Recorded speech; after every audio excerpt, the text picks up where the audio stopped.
Hello everyone, Pedro with you, and in this video I'm going to show you how to create shared album on iPhone iOS 26. So actually it is very easy, but first of all we need to turn on such option in the settings. So first of all, go and open settings on your phone, and here choose your name in the top of the screen here, your basically Apple ID, and then scroll down a little bit and go and click on iCloud. So click on it. Now from this menu we need to find photos and click on photos right here. Now we need to make sure that the last option here is turned on, called shared albums, otherwise we won't be able to make a shared album, to create a shared album. So make sure it's turned on. Now you can close the settings and open the photos. Now from the library you need to choose collections in the bottom side of the screen. And here basically we need to go and find albums. So here it is, just simply click on it, and now we have all our albums that we have on our device. So here we need to click on the shared in the top side of the screen, and here we will see all our shared albums. I don't have any.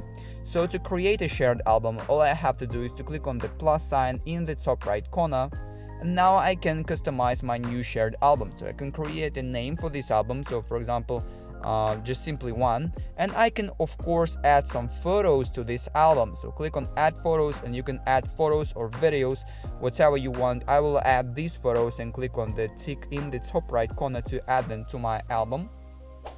And of course I can add some participants to this album because it is shared album. So click on add participants and if you want, and from here basically by clicking on the plus sign in the top right corner, you can just simply choose some guys from your contacts list that you want to add to your shared album. So for example, I want to add Mike, and that's all, and click on the tick button in the top right corner when you are ready, and as you can see it says invited, so he will need to accept your invitation in order to view and see this album, and then click on the create, and as you can see the album is now created, and basically that is it. That is how you can create a shared album on iPhone. If you found this video useful, leave a like and subscribe to the channel.